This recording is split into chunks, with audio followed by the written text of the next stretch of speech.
Isinagawa ang inaugurasyon ng bagong covered court sa Barangay Kama 1, bayan ng San Antonio, Nueva Ecija ng lokal na pamahalaan doon nitong Pebrero 24 taong 2025 na dinaluhan ng matataas na opisyal ng bayan at ng Department of Interior and Local Government Region 3 at Nueva Ecija.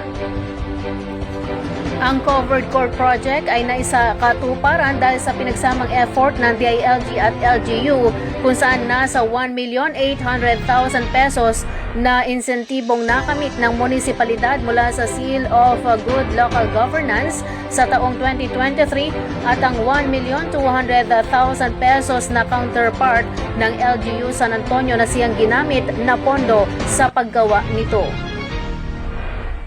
Ang inaugurasyon ay pinangunahan ni Punong Bayan Arvin C. Salonga at pangalawang Punong Bayan Julieta E. Maxwell.